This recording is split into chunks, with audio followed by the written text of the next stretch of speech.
Hi friends, welcome to Telugu toots. ఈరోజు మనం ఈ వీడియోలో PHPలో వేరియబుల్స్ ఎలా డిక్లేర్ చేయాలి, వేరియబుల్ అంటే ఏంటి, వేరియబుల్ డిక్లేర్ చేయడానికి ఉన్న రూల్స్ ఏంటో మనం తెలుసుకుందాం ఫ్రెండ్స్. సో నేను నా ప్రాజెక్ట్ని సబ్లైమ్ టెక్స్ట్లో ఓపెన్ చేశాను. ఇక్కడ నేను న్యూ ఫైల్ని ఒకటి క్రియేట్ చేస్తున్నాను ఫ్రెండ్స్. అదేమిటంటే ఫైల్ నేమ్ వచ్చేసి PHP వేరియబుల్స్ అని పెడుతున్నాను.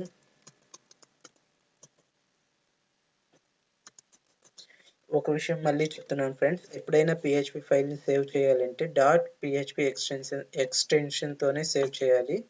సో మనకైతే PHP వేరియబుల్ ఫైల్ అయితే వచ్చేసింది ఫ్రెండ్స్. సో ఇప్పుడు నేను PHP సింటాక్స్ రాస్తున్నాను ఫ్రెండ్స్. ఇది PHP ఓపెనింగ్ సింటాక్స్ అండ్ ఇది PHP క్లోజింగ్ సింటాక్స్. మనం ఎప్పుడైనా PHP ప్రోగ్రామింగ్ రాసేది ఈ సింటాక్స్ లోపలనే రాయాలి ఫ్రెండ్స్. PHP ప్రోగ్రామింగ్ ఎన్ని లైన్స్ ఆఫ్ కోడ్ ఉన్నా ఈ సింటాక్స్ లోపలే రాయాలి, అప్పుడే PHP ఎగ్జిక్యూట్ చేసుకుంటుంది ఫ్రెండ్స్. ఓకే ఫ్రెండ్స్, మనం వేరియబుల్ అనుకున్నాం కదా, ఈరోజు వేరియబుల్ గురించి మొత్తం క్లియర్గా తెలుసుకుందాం ఫ్రెండ్స్. వేరియబుల్ అంటే ఏదైనా ఒక సింగిల్ వాల్యూని స్టోర్ చేస్తుంది ఫ్రెండ్స్, అదే వేరియబుల్. అయితే ఈ వేరియబుల్ని డిక్లేర్ చేయడానికి PHP కొన్ని రూల్స్ పెట్టింది ఫ్రెండ్స్. ఆ రూల్స్ ఏందో మనం తెలుసుకుందాం. ఫస్ట్ రూల్ వచ్చేసి PHP వేరియబుల్ని డిక్లేర్ చేయాలి అంటే డాలర్ సింబల్ని వాడాలి ఫ్రెండ్స్. తర్వాత ఫాలోడ్ బై నేమ్ ఉండాలి, అది ఫస్ట్ రూల్. అయితే డాలర్ సింబల్ మనం వాడేసాం. నేమ్ అంటే నేమ్ ఏదైనా స్టార్ట్ చేయాలి. సో ఫస్ట్ రూల్ వచ్చేసి డాలర్ సింబల్ని మాత్రం డిక్లేర్ చేయాలి. ఫస్ట్ అయిపోయింది. సెకండ్ రూల్ వచ్చేసి ఫ్రెండ్, మనం ఒక PHP వేరియబుల్లో స్టార్ట్ అవ్వాలి అంటే లెటర్తో స్టార్ట్ అవ్వాలి లేదా అండర్ స్కోర్తో స్టార్ట్ అవ్వాలి ఫ్రెండ్స్. అది రెండో రూల్ ఫ్రెండ్స్. మూడోది వచ్చేసి PHP వేరియబుల్ అనేది నెంబర్తో మాత్రం అస్సలు స్టార్ట్ అవ్వకూడదు ఫ్రెండ్స్. అది మూడో రూల్ ఫ్రెండ్స్. నాలుగో రూల్ వచ్చేసి PHP అనేది ఆల్ఫా న్యూమరిక్స్తో ఉండాలి. తర్వాత ఒక ఆల్ఫా న్యూమరిక్తో పాటు ఒక అండర్ స్కోర్ని అలో చేస్తుంది ఫ్రెండ్స్. ఇప్పుడు ఈ నాలుగు రూల్స్ని PHP ఫాలో అవుతుందో లేదో మీకు 1 by 1 ఎగ్జిక్యూట్ చేసి చూపిస్తాను ఫ్రెండ్స్. ఫస్ట్ రూల్ ఏంటి, PHP వేరియబుల్ని డిక్లేర్ చేయాలి అంటే డాలర్ సింబల్ ఉండాలి కాబట్టి పెట్టాను. ఫాలోడ్ బై వేరియబుల్ నేమ్ ఉండాలి కాబట్టి ఫస్ట్ పాయింట్ అయిపోయింది. సెకండ్ పాయింట్ వచ్చేసి PHP వేరియబుల్ స్టార్ట్ అనేది ఎలా అవ్వాలి, నేమ్ లేదా అండర్ స్కోర్తో స్టార్ట్ అవ్వాలి. లెటర్ లేదా అండర్ స్కోర్తో స్టార్ట్ అవ్వాలి. సో ఫస్ట్ ఒక లెటర్ ఉండాలి కాబట్టి నేను ఏం చేస్తాను అంటే నేమ్ అనే వేరియబుల్ని డిక్లేర్ చేశాను. ఒక నేమ్ ఇస్తున్నాను, కృష్ణ అని ఇచ్చాను ఫ్రెండ్స్.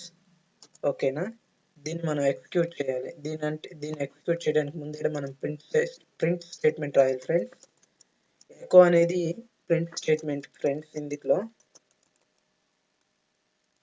ఎకో అంటే PHPలో ప్రింటింగ్ స్టేట్మెంట్స్ ఉన్నాయి ఫ్రెండ్స్. ఆ ప్రింటింగ్ స్టేట్మెంట్స్ ఈ వేరియబుల్స్ అయిపోయిన తర్వాత చెప్తాను. ప్రింటింగ్ స్టేట్మెంట్స్ ఎన్ని ఉన్నాయి, వాటి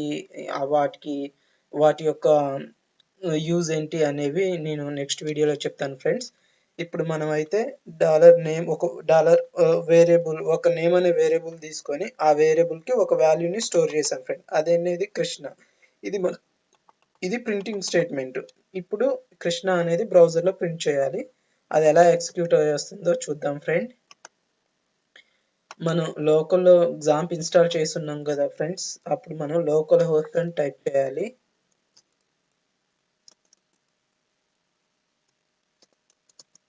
లోకల్ హోస్ట్ తర్వాత మన డొమైన్ నేమే మన ప్రాజెక్ట్ నేమ్ ఫ్రెండ్స్. ఇందులో మన ప్రాజెక్ట్ నేమ్ ఏంటంటే మై ఫస్ట్ ప్రాజెక్ట్ అని పెట్టాను. తర్వాత ఏదైతే ఫైల్ క్రియేట్ చేసామో అది ఫ్రెండ్స్. ఇప్పుడు ఏముంది, PHP variables.php కదా ఫ్రెండ్స్. మనం ఫైల్ ఎగ్జిక్యూట్ చేసాము. ఇప్పుడు నేమ్ అనే వేరియబుల్ కృష్ణ అనే వాల్యూని స్టోర్ చేసి మనకి రిటర్న్ ఇచ్చింది ఫ్రెండ్స్. ఇది రిటర్న్ ఇవ్వడానికి కారణం ఈ ఎకో స్టేట్మెంట్ ఫ్రెండ్. ఓకేనా, ఇప్పుడు ఫస్ట్ రూల్ అయితే ఒకటి అయిపోయింది ఫ్రెండ్. సెకండ్ రూల్ తెలుసుకుందాము.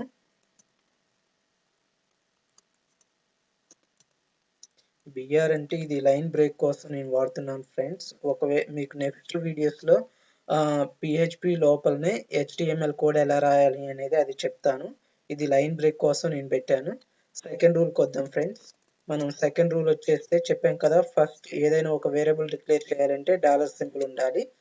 రెండో రూల్ వచ్చేసి డాలర్ నే వేరియబుల్ నేమ్ అనేది లెటర్తో కానీ అండర్ స్కోర్తోని స్టార్ట్ కావాలని చూసాము. అయితే లెటర్తో స్టార్ట్ అయింది మనం చూసాము. ఇప్పుడు అండర్ స్కోర్తో స్టార్ట్ అయ్యేది చూద్దాము. అండర్ స్కోర్ సాలరీ అని ఇస్తున్నాను ఫ్రెండ్స్.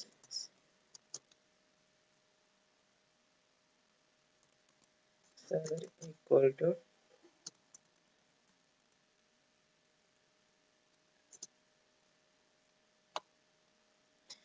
సాలరీ 50,000 అని ఇచ్చాను ఫ్రెండ్స్. ఓకేనా. ఇప్పుడు మనకి ఇప్పుడు ఫస్ట్ ఫస్ట్ రూల్ అయిపోయింది, డాలర్ అనేది ఉండాలి అనేది. సెకండ్ రూల్లో లెటర్తో స్టార్ట్ అవటం అయిపోయింది. అదే సెకండ్ రూల్లో అండర్ స్కోర్తో స్టార్ట్ అవటం చూస్తున్నాం ఫ్రెండ్స్. ఇది ఎగ్జిక్యూట్ అయితే మనకి కృష్ణ స్పేస్ వచ్చేసి దాని కింద 50,000 అనేది మనకి అవుట్పుట్ రిటర్న్ రావాలి ఫ్రెండ్స్. ఇప్పుడు నేను రిఫ్రెష్ చేశాను, మనకి శాలరీ అనేది అవుట్పుట్ వచ్చేసింది ఫ్రెండ్స్. ఇప్పుడు 2 రూల్స్ కంప్లీట్ అయ్యాయి ఫ్రెండ్స్. థర్డ్ రూల్కి వద్దాం ఫ్రెండ్స్ మనం నెక్స్ట్.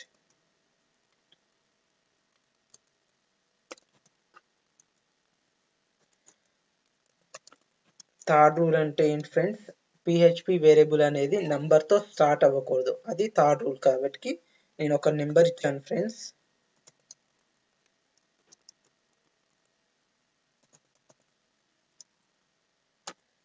ఇప్పుడు మనకి ఇది ఈ ఈ వేరియబుల్ అనేది పిహెచ్పి యాక్సెప్ట్ చేయకూడదు ఫ్రెండ్స్. మనకి ఎర్రర్ రావాలి. యాక్సెప్ట్ చేస్తే టెస్ట్ అండ్ రిజల్ట్ రావాలి. ఇది యాక్సెప్ట్ చేయకూడదు అని చెప్పాం కాబట్టి ఇది యాక్సెప్ట్ చేయకూడదు. ఇప్పుడు మనకి ఎర్రర్ రావాలి.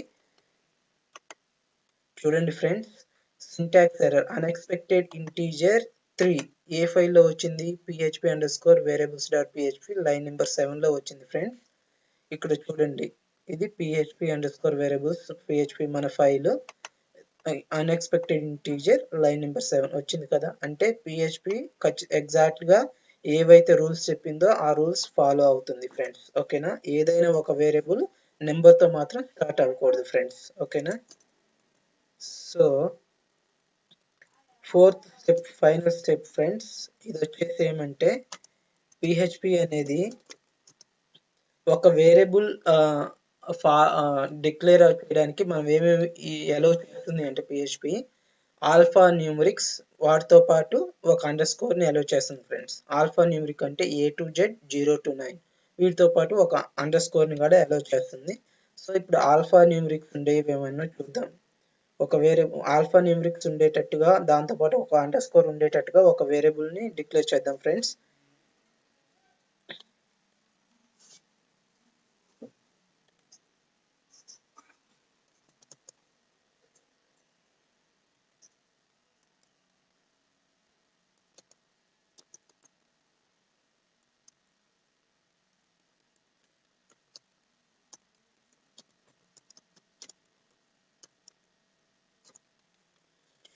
ఇచ్చాను ఫ్రెండ్స్. ఇక్కడ మనకి ఏజ్ 1 ఇక్కడ ఆల్ఫా న్యూమరిక్ ఒక లెటర్ వచ్చింది, నెంబర్ వచ్చింది, అండర్ స్కోర్ వచ్చింది. ఇది ఆల్ఫా న్యూమరిక్ ఫ్రెండ్స్.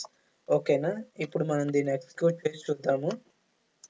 సో వచ్చేసింది ఫ్రెండ్స్. ఇప్పుడు పిహెచ్పి ఏమేమి రూల్స్ అయితే ఫాలో అవుతుందో ఆ రూల్స్ ఎగ్జాక్ట్గా ఫాలో అవుతుంది. కాబట్టి మీరు ఎప్పుడైనా ఒక వేరియబుల్ని డిక్లేర్ చేసేటప్పుడు నెంబర్ మాత్రం స్టార్టింగ్లో ఇవ్వకండి ఫ్రెండ్స్.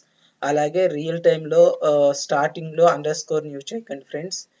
ఇలా యూజ్ చేయండి. ఏజ్ 1 ఆఫ్ ఎంప్లాయ్ ఇలా అండర్ స్కోర్ యూజ్ చేయాల్సి వస్తే ఇలా యూజ్ చేయండి ఫ్రెండ్స్. అదర్వైజ్ ఇంకొక వేరియబుల్ని మీకు చూపిస్తాను. For example first name last name create చేయాలనుకోండి.